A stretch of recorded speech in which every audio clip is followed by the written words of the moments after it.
नमस्कार, मैं मयूर अलवेला, आप देख रहे हैं उदयपुर न्यूज़।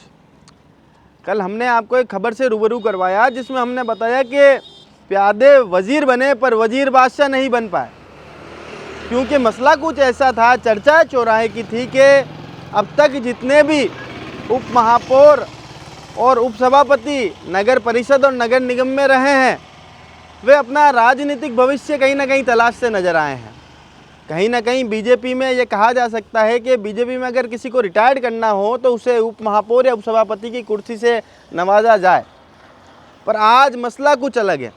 आज भी जो विषय है वो चौराहे की चर्चा है, गली नुक्कड़ की चर्चा है कि अब तक जितने भी नेता प्रतिपक्ष नगर परिषद में या नगर निगम में रहे, उन्हें प्यादों को वज़ीर बनने का मौका दिया, वज़ीर को बादशाह भी बनाया, पर बादशाह सम्राट नहीं बन पाए। अभी आपको तय करना है खबर देखने के बाद, तो खबर पूरी ज़रूर देखिएगा, क्योंकि बहुत से ऐसे नेता रहे, नेता प्रतिपक्ष रहे, जिन्हें कांग्रेस पार्टी ने मौका ज़रूर दिया। आप बात करें त्रिलोक जी पूर्विया की बात कर लें, आप बात करें दिनेश जी श्रीमाली की, आप बात करें के जी शर्मा की। हालांकि के जी शर्मा एक विशेष समाज की राजनीति जरूर करते हैं, पर अभी आपको तय करना है। तो सबसे पहले आपको मुलाकात कराएंगे 1994 में जो प्रथम बोर्ड बना था नगर परिषद का, उसमें जो नेता प्रतिपक्ष रहे अब्दुल अजीज साहब हमारे बीच में नहीं है, पर उसी बोर्ड में जो सबसे सीनियर पार्षद थे और तत्कालीन कांग्रेस के संगठन महामंत्री थे, त्रिलोक जी पूर्विया से आपकी मुलाकात कराते हैं। तो सीधे लिए चलते हैं आपको त्रिलोक जी पूर्विया के पास। तो नगर परिषद उदयपुर के प्रथम नेता प्रतिपक्ष अब्दुल अजीज जी तो हमारे बीच में नहीं है, पर उसी जो कार्यकाल रहा उसके सबसे सीनियर जो पार्षद है वो त्रिलोक जी पूर्विया साहब हमारे साथ मौजूद हैं। सबसे पहले तो चैनल पे बहुत बहुत स्वागत है सर आपका। सर्वप्रथम पार्टी ने मौका दिया, पार्षद बने, और पार्षद के कार्यकाल समाप्त होने से पहले ही पार्टी ने एक बड़ी सौगात दी, विधायक का टिकट आपको दिया, और तत्कालीन परिस्थिति में आप चुनाव जीते। कैसा एक्सपीरियंस रहा? एक्सपीरियंस क्या रहा, मैं तो एक साधारण कार्यकर्ता था जी, और जनता ने चुन के मुझे नगर पालिका में भेजा जी। नगर परिषद में जो चुन के जाता है उस व्यक्ति का पहला कार्य है नगर की सफाई करना, अपने क्षेत्र की सफाई करना। आम जनता ये उम्मीद करती है कि हम जिनको भेजे तो हमारे क्षेत्र की सफाई करेगी, आवश्यक है बिजली पानी और इन सारी सुविधाएं उपलब्ध कराएगी, राशन वगैरह कराएगी। तो मेरे सामने एक बड़ी चुनौती आ गई कि उस वक्त में जो नगर विकास नगर परिषद के जो कार्यक्षेत्र वार्डों का, उसमें सफाई कर्मियों की नियुक्ति नहीं थी। अच्छा। उसमें सफाई कर्मियों की नियुक्ति नहीं होने की वजह से आम लोग कहते हैं हमारे यहाँ नहीं हो रहा, हमारे वहाँ नहीं हो रहा। अब मैं उनको ये तो नहीं कह सकता कि आपकी सफाई नहीं करा सकता, लेकिन नहीं, हम आपकी सफाई कराएंगे। मैं ये कहता रहा कि हम सफाई कराएंगे। सफाई कराएंगे कैसे? सफाई कर्मी नियुक्ति नहीं थी।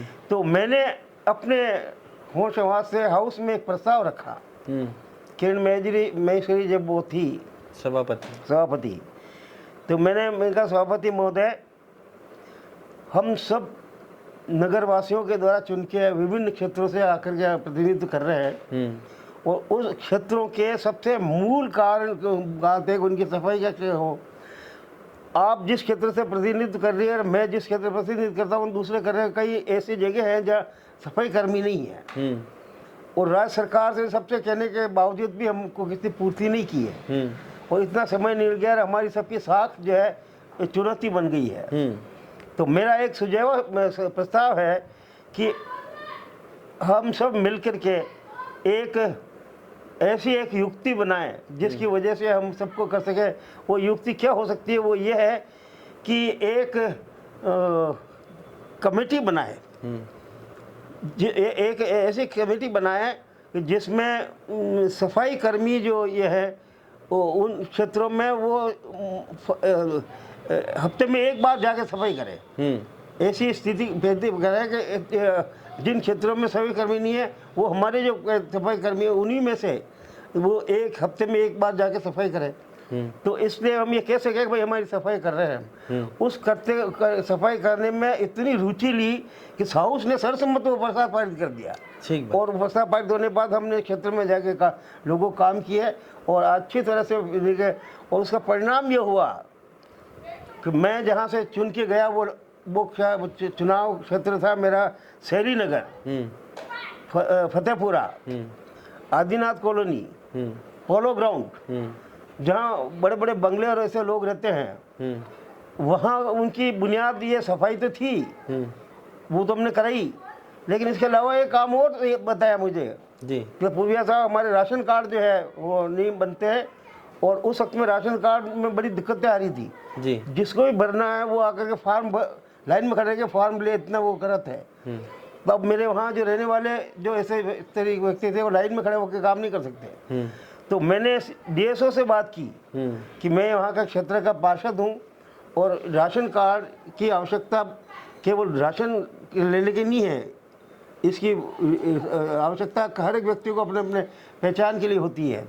तो मैं ये चाहूँगा कि आप मेरे जो है कुछ फॉर्म दीजिए, मैं भरवा करके ला करके आपको सबमिट करूँ। आप एक कर्मचारी को लगा के उसकी जांच करके देख लें, अमुक अमुक जगह वो रहते कि नहीं रहते हैं, वो रहते तो आप इसके राशन कार्ड बना दीजिए।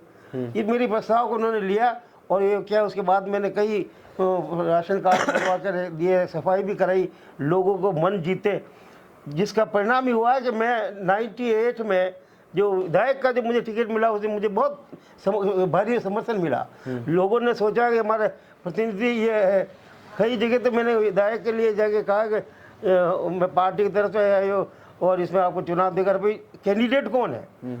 फिर मैंने कहा कैंडिडेट मैं ही हूँ, कहा तो पार्षद क्या कैंडिडेट भी मैं ही हूँ। तो लोगों को ताजुब हुआ ये बहुत। इस तरह से मैंने एक दूसरे के व्यक्तिगत संपर्क करके अपनापन और भाईचारा को ध्यान में रखते हुए ये स्थिति पैदा की, जिसकी वजह से मैं विधानसभा में गया और पहले नगर परिषद में रहा, विधानसभा में रहा। पार्षद बनना बहुत ज़रूरी है जनप्रतिनिधि के लिए। अच्छा, अब एक बात बताइए, आप पार्षद भी रहे, विधायक भी रहे, कार्यकाल भी अच्छा रहा आपका, पर क्या आपको लगता है, आज दिल से बताइएगा, जो भी बात बताएंगे दिल से बताएंगे, क्योंकि मेवाड़ की गांधी कहा जाता है आपको, क्या उस समय की तत्कालीन परिस्थिति ऐसी थी कि बीजेपी में आपसी फूट इतनी थी, इस वजह से आप चुनाव जीते, या आप अपनी मेहनत से चुनाव जीते? राजनीति हमारा निजी स्वार्थ है और उसमें राजनीति में खींचातानी बहुत होती रहती है। लेकिन मैंने उस खींचातानी मैंने पढ़ करके व्यक्तिगत प्रस्ताव, व्यक्तिगत स्वभाव जो मेरा है, दोस्ती, अपनापन, भाईचारा, उसको लेकर के मैंने चुनाव लड़ा था और वो मैंने अपनापन, भाईचारा दिखाया, जिसकी वजह से काफ़ी लोगों का झुकाव मेरी ओर हो गया और अपने व्यक्तिगत प्रभाव की वजह से मैं जीत के गया हूँ जी। ये मेरी सबसे बड़ी पहचान है। पार्टी ने तो मुझे टिकट दिया है, पार्टी की पहचान भी सब है, लेकिन पार्टी के अंदर खींचातानी जो दूसरे लोग करते हैं, मेरी पार्टी नहीं, उनकी सामने वाली, वो उसकी लेन करता है, वो उसकी खींची करता है। मैं इस खींचातानी में नहीं पड़ा, मैं अपना स्वभाव के तरह जनता की सेवा करने में हमेशा आगे रहा और उसको करता रहा। पब्लिक ने मुझे अच्छा स्वागत किया, इसलिए मेरा ये जीवन बिल्कुल नीट एंड क्लीन के रहा। और कई तरह की प्रॉब्लम भी बीच में आए होंगे, कई परिस्थितियाँ भी आई होगी। मैं एक बात याद दिलाना चाहता हूँ कि एक क्षेत्र के विकास में मैंने तो कहा ही नहीं, प्रस्ताव दिया ही नहीं, लेकिन चेयरमैन ने उस काम को करके इंजीनियर को मेरे पास भेजा कि आप उनसे पूर्विया जी से लिखवा के लिए आइए कि ये मेरे यहाँ काम पूरा हो गया। मैंने मना कर दिया। मैंने इसलिए मना कर दिया कि आपको मेरे पास किसने भेजा है साहब। चेयरमैन मेरा किरण जी से मैंने बात की कि मैंने देखिए मैडम, ये काम मैंने नहीं कराया, आप मेरे से क्यों लिखवा रहे हैं। नहीं, वो तो आपके क्षेत्र का काम हुआ, मेरे क्षेत्र का काम तो आपने कराया, आप देख लीजिए, कर दीजिए, मेरा एतराज़ नहीं है। कहीं ये तो नहीं है कि मैं हाउस में बोलूँ तो मेरी ज़बान बंद करने के लिए आप कर रहे हो। नहीं, ये बात नहीं है। मैंने कहा नहीं मैडम, आप समझ लीजिए, आपने ये काम कराया, धन्यवाद, आपने मुझे कह दिया होता तो मैं प्रस्ताव भेजता आपको। तो मैंने जो प्रस्ताव भेजे वो तो हुआ नहीं। आपने अपनी पसंद किया, वेलकम आपने किया, मैं आप ही प्रस्ताव करें। मैं कभी किसी के कहने पे नहीं, मैं स्वयं के प्रस्ताव पे काम को करता हूँ, उसकी जिम्मेदारी मैं अपनाते रहता हूँ जी। अच्छा, अब एक बात बताइए कि हमने बीजेपी में तो ये देखा कि अब तक जितने भी उपसभापति और उप महापौर रहे हैं वे अपना कुर्सी से उतरने के बाद अपना राजनीतिक भविष्य तलाशते नजर आए। पर कांग्रेस पार्टी के अंदर सिस्टम अलग है। कांग्रेस पार्टी ने प्यादों को वजीर भी बनाया और वजीर को बादशाह भी बनाया, पर बादशाह सम्राट नहीं बन पाया। इस पर आप क्या कहेंगे? आप भी सिर्फ एक बार ही विधायक बन पाए, पार्टी ने आपको उसके बाद भी कई मौके दिए, पर आप सम्राट नहीं बन पाए, एक बड़े नेता के रूप में अपनी पहचान नहीं बना पाए। इस विषय पर क्या कहेंगे? देखिए साहब, आपका प्रश्न बहुत गंभीर है। मेरा जो स्पष्ट सोच ये है, जीवन में क्या बनना चाहिए नहीं बनना चाहिए कोई देता नहीं है, उसे स्वयं को कर्म करके ही आगे बढ़ना पड़ता है। ये स्थिति कि मैं एक झोंपड़ी में पैदा हुआ हूँ जी, मैं महलों में नहीं पैदा हुआ। गरीबी क्या होती मैं समझता हूँ जी, और उसको पार करते हुए मैं कैसे आगे बढ़ा, तो वो मैं समझता हूँ। इसको मैंने बनाए रखा कि मैं अपनापन और भाईचारा को गिरने नहीं दूंगा और इसके आधार पर काम करते हुए आगे बढ़ने का प्रयास करूँगा। और इस तरह से हर तरह से हो गया। मैं खींचातानी में और ये कि मैं तो पार्षद बन गया, वो मैंने गंभीरता से मैंने अपने पर नहीं लिया कि वो घमंड जैसे लोगों में कहते हैं, वो मैंने नहीं आने दिया। मैं उसी साधारण स्थिति में रहते हुए इन सब कार्यों को करने में मैं कामयाबी हासिल की है। जनता ने मुझे इस लायक समझा। मैं जनता का लाख लाख आभार व्यक्त अभी भी करता हूँ कि आज जो कुछ मेरी जो इज्जत है, मेरी जो सम्मान है, वो ड्यू टू पब्लिक। जनता अगर मुझे चुन के नहीं भेजती तो मुझे कोई जानते ही नहीं था। तो पब्लिक ने मुझे पहचान मेरी की और आज मुझे, चाहे मैं किसी पद पे रहूँ ना रहूँ, लेकिन जिन पदों पे मैं रहा और मैंने शपथ ग्रहण की है, मैंने प्रतिज्ञा ली है, उसका मैं आज भी पालन कर रहा हूँ। जी। अच्छा, अब एक बात बताइए कि आपने बताया कि पार्षद हर व्यक्ति, हर नेता को एक बार जीवन काल में पार्षद जरूर बनना चाहिए ताकि वो मूलभूत समस्याओं से अवगत हो सके। आपकी पार्टी ने छठे बोर्ड में नेता प्रतिपक्ष नहीं बनाया, ये जनता के साथ कितना बड़ा धोखा है? फिर मैं आपसे निवेदन करूँगा, बनना न बनना ऊपर वाले के हाथ में है। मेहनत कमाना हमारी बात है। दिल्ली में बैठे उनके हाथ में, नहीं, उन्होंने सबने किया। बैठे उनके हाथ में। यहाँ जिसने खींचातानी करके जो हर आदमी बनना चाहता है, हाँ, हर आदमी बनना चाहता है। आज ये भी नहीं है, कई जगह ऊपर भी है, पूरे राजस्थान में देख लीजिए, इनके में देख लीजिए, पक्ष विपक्ष में देख लीजिए, सत्ता पक्ष में ज़्यादा लोगों की खींचातानी होती है कि मैं बनूँ, वो क्या मैं बनूँ। कोशिश की गई कि सब मिलकर सर्वसम्मति से वो बन जाए। ऐसी स्थिति भी आई थी, नेता प्रतिपक्ष बनाया भी है और प्रदेश कांग्रेस कमेटी ने पर्यवेक्षक भेज के उनको बना के दिया।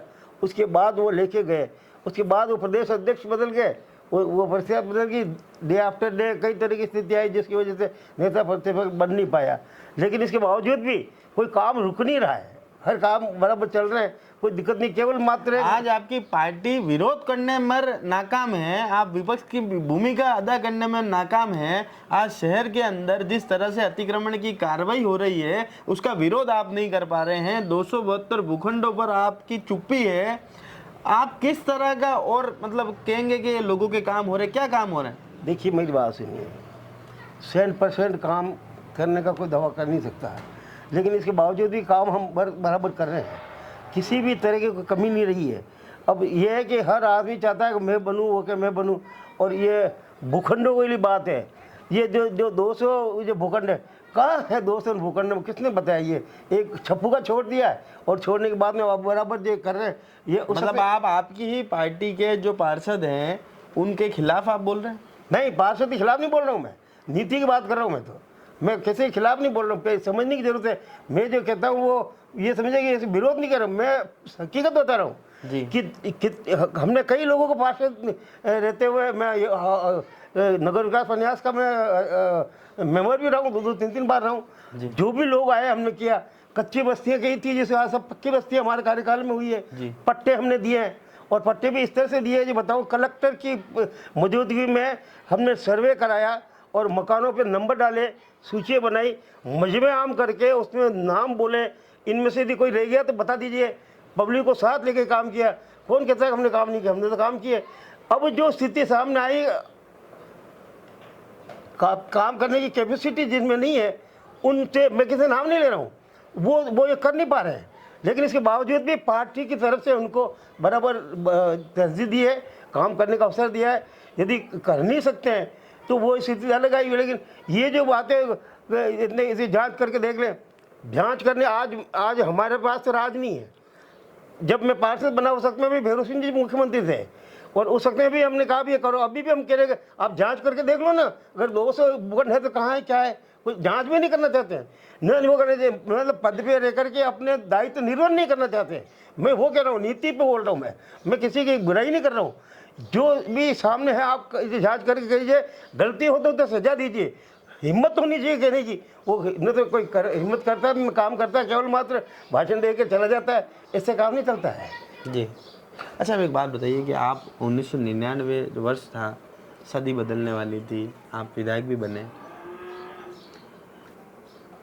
आपकी पार्टी हर बार ये आरोप लगाती है बीजेपी के ऊपर कि हमेशा एक बड़े कद्दावर नेता रहे मेवाड़ के, उनका दखल रहा हमेशा नगर निगम में, नगर परिषद में। आप भी तो विधायक थे, आपका भी तो दखल रहा होगा, तब आपकी पार्टी क्यों नहीं जीत पाई? और लगातार आपकी पार्टी कमज़ोर से कमज़ोर होती गई। इसके पीछे बहुत बड़ा कारण है। डे आफ्टर डे परिस्थितियाँ बदली है, कई तरह की स्थितियाँ बीच में आई है। हमारी पार्टी ने भी समय समय पर किया, हमने भी काम किया है और काम करते आए रहे हैं, लेकिन जो स्थितियाँ बनती रही वो उसके मुकाबले में ओवर एम्बिशियस जिनमें होती है ना, वो मेरी पार्टी के नहीं है ना, उनमें सब में यही हो रहा है। वो जिस काम को करने का दायित्व दिया जाता है वो उसको पूरा करता ही नहीं है। वैक्यूम तो पैदा कर रखा है, वैक्यूम नहीं होना चाहिए। मेरी ये कहना है कि जो जिस पद पे काम करे वो करे। मैं भी हाउस का मेंबर रहा, जब मैं वेलेरी था तो हाउस के मेंबर में जब हमारे क्षेत्र में सफाई दूसरे करने की नहीं, तो हमने प्रस्ताव दे करके जिम्मेदारी वहन की और उस काम को पूरा कराया। सहयोग सबका मिला, सहयोग लेने की एक कला होती है, लेकिन केवल बार में विरोधी करूँ, विरोध में भाषा का दुरुपयोग उत्पन्न बोलूँ, हम सामने वाली परिस्थिति बिगड़ती है, उस जब परिस्थिति बिगड़ती है तो काम नहीं होते हैं। इसलिए आपको एक भाषा का उपयोग सही करना चाहिए और व्यवहारिक बात करके बात करनी चाहिए। हर काम होते हैं, लेकिन समय पे वो नहीं कर पाते हैं तो वो रह जाते हैं, जो कर पाते हैं वो चलते। जी। अच्छा, अब एक अंतिम सवाल आपसे। 130 साल पुरानी पार्टी के आप सदस्य हैं, उसी पार्टी के बैनर तले विधायक भी रहे और बहुत नाम और ख्याति आपने इस पूरे संभाग में प्राप्त करी। उसका उदयपुर शहर में कार्यालय ना होना कितनी शर्मिंदगी का विषय है। और दूसरा, उसी शहर में अखिल भारतीय विद्यार्थी परिषद का 3 मंजिल का कार्यालय है, जिस शहर में कांग्रेस का कार्यालय नहीं है। ये कितनी शर्मिंदगी का विषय है। कांग्रेस को कार्यालय बनाने के लिए भी ज़मीन दी गई। मैं बात कहूँ तो आपको शायद ध्यान में नहीं होगा, माथुरा मगरा में जो छालीलाल जी जो बैठे हुए हैं वो कांग्रेस पार्टी का ही प्लॉट है, उनको दिया गया था। वो जब अध्यक्ष थे तो वो अपने आप में उपयोग में कर रहे हैं। कांग्रेस पार्टी का भी वो दफ्तर थोड़ा टाइम चला था तो रह गया, और फिर जो अध्यक्ष आया वो अपने निश्चय और वो कार्य चला रहे। लेकिन एक जगह होना चाहिए, ये होना ज़रूरी है, होना भी चाहिए, लेकिन समय रहते वो नहीं कर पाए। ये कुछ कमी हमारे इसमें रही होगी, उसको हम मिलकर दूर करें, लेकिन किसी वजह से काम नहीं रुक रहा है। हमारा काम तो गति चल रहा है, संगठन में कहीं कमी नहीं आ रही है, सब कुछ हो रही है। आज मेरे जैसे आदमी को पार्टी ने कितनी बार टाइम दिया है, वो हर तरह से अवसर दिए मुझे, उसको काम करने में दिक्कत नहीं आई, सब किया, और दूसरे लोगों को दिया। अब जनता महान है, जनता हमारे बोर्ड हमारा नहीं बन रहा है, तो ये कोई कमी रही थी उसकी सुधार करेंगे। अरे बोर्ड नहीं बनाया तो क्या बोर्ड में भ्रष्टाचार करके फिर पैसा कमाते, फिर कार्यालय बनाते क्या? तो भ्रष्टाचार करके पैसा कमा के कार्यालय नहीं बना। आपके यहाँ से इतने दिग्गज नेता रहे, मोहनलाल जी सुगाड़िया पूर्व मुख्यमंत्री रहे, गिरजा जी कैबिनेट मंत्री रही, केंद्र में इतनी कद्दावर नेता रही, सीपी जोशी जी बार बार उदयपुर में अपना दखल देते हैं, सीपी जोशी जी इतने बड़े नेता रहे, फिर भी कार्यालय नहीं बना। तो ये बात को आप एक्सेप्ट करें ना कि हाँ गलती है। हम भ्रष्टाचार में विश्वास नहीं करते हैं, और गलती में ये नहीं कहना चाहता हूँ मैं, गलती हमारी नहीं है। हम ये कहना चाहते हैं कि ओवरनेस बहुत आ गई है कि हर आदमी हुक्म लगाता है, काम नहीं करता है जी। तो जो काम तो मेहनत करनी पड़ती है, त्याग भी करना पड़ता है, सेवा की भावना सामने आनी चाहिए। ये आप माफ़ करें, यहाँ ऑल इंडिया लेवल पे देखें तो हमारा पार्टी का दफ्तर ही नहीं कहीं, ऑल इंडिया के दफ्तर नहीं है, किराए में है। और ये स्टेट में कहाँ के दफ्तर कहाँ है, लेकिन हम अपने अनुसार चला रहे हैं। हम भ्रष्टाचार करके मैं ये इधर मैं ये मीटिंग बना दो, मैं भगवान बन दूंगा, मैं ये कर दूंगा, ये सौदे हम नहीं करते हैं। हम नैतिकता के आधार पर काम करना चाहते हैं। विकास के कोष में मेरे पास भी पैसा था, लेकिन राजनीतिक पार्टी का दफ्तर बनाने के लिए नहीं था, जनता के लिए था। वो हमने दिया, उसका रूप कुछ और दे करके करते। तो लोगों में वो सोच होनी चाहिए, वो कमी है, उस कमी को पूर्ति आज नहीं कल हमने तो अच्छे दिन चलाया है, हमारे बाद और भी करेंगे। बहुत से लोग कहते हैं कि अरे आप तो जब देखो जब अच्छा भी कहते हैं कि पूर्या साहब ने अच्छा काम किया, वो क्या, फिर आपने क्यों नहीं चुनाव लड़ा? मैंने स्वयं ने चुनाव नहीं लड़ने के लिए कहा है कि 3 बार मुझे टिकट मिल गया और मैं चुनाव लड़ा हूँ। और लोगों को भी आना चाहिए, तो वो भी मौका मिले, युवाओं को मौका मिले। हमने युवाओं को मौका दिया, लेकिन वो जीत नहीं पाए। दिनेश शिमाली को हमने मौका दिया, जीत नहीं पाए। उसके बाद मौका दिया, जीत पाए। लोग चुनने वाले गौरव वल्लभ जी कह रहे यार मैं जिस क्षेत्र में जाता हूँ, पूर्या साहब आपका ही नाम लेते लोग, इतना आपने काम किया, तो आप क्यों नहीं चुनाव लड़े? मैंने कहा यार मैं चुनाव लड़ा तो आप नहीं आते, आप कैसे आते जी। इसलिए हमने तो अवसर दिया है कि नया लोग आवे, वो काम करें, हम भी अपने। तो मैं हारने के बाद मैं फील्ड में काम कर रहा हूँ, मैं घर में नहीं बैठा। हारने के बाद में मैंने पार्टी छोड़ के नहीं गया, मैं पार्टी के साथ जुड़ा, क्योंकि पार्टी ने मुझे बनाया है। अब वो चुनाव लड़ना ही महत्वपूर्ण नहीं है, पार्टी के संगठन में रहकर काम करना चाहिए। 13 साल तक मैं कार्यवाहक अध्यक्ष शहर का रहा हूँ जी। कांग्रेस पार्टी को मैंने चलाई है। उस वक्त हमारी यहाँ झगड़े ऐसे जो आप बता रहे हो कहीं से, मैं तो झगड़ा नहीं कहता हूँ, लोगों की अति चाह है कि वही बने, बनने के लिए वो संघर्ष कर रहे हैं कि यह जाए वो हो जाए, ऐसा नहीं होता है। काम करने से आदमी को ताकत मिलती है। मैं काम नहीं करता पार्षद का, तो क्षेत्र की जनता मुझे वोट नहीं देती और मैं विधायक नहीं बनता। अब दूसरी बार नहीं बना, तीसरी बार बना, ये अलग विषय है कि एवरी टाइम बने जरूरी नहीं है। तो 2 बार हमने 3 बार लड़ लिया। मैंने स्वयं ने निर्णय लिया कि नहीं, अब मेरे बाद कोई नया आ जाए तो उसके साथ हम काम करेंगे। वो उससे हम बराबर काम कर रहे हैं, उससे कोई दिक्कत नहीं है। मकान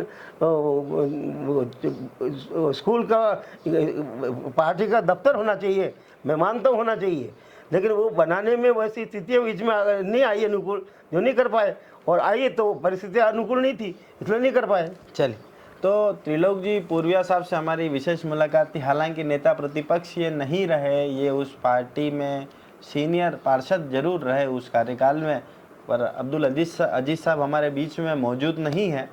पर इन्होंने बहुत स्पष्ट बात करी कि पार्टी ने मौका दिया है, पार्टी की वजह से ये है। हाँ। और पार्टी का कार्यालय ना होना एक खेत का विषय जरूर है, पर परिस्थितियां ऐसी नहीं बन पाई जिसकी वजह से कार्य मुकम्मल हो पाए। आपको सिर्फ लड़ना झगड़ना नहीं है विपक्ष विरोधियों से, उनसे प्यार से बैठकर काम करवाना जरूरी है। वो सत्ता पक्ष में है तो उनसे काम करवाना जरूरी है। और बहरहाल इन्होंने अंतिम बात बहुत अच्छी कही कि जनता के हाथ में सब कुछ है।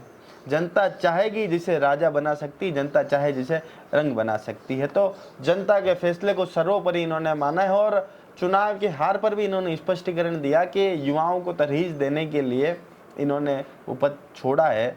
बाकी पार्टी मौका इन्हें वापस देना चाह रही थी। और हालांकि तिलोक जी के कार्यशैली से हम सभी वाकिफ़ हैं,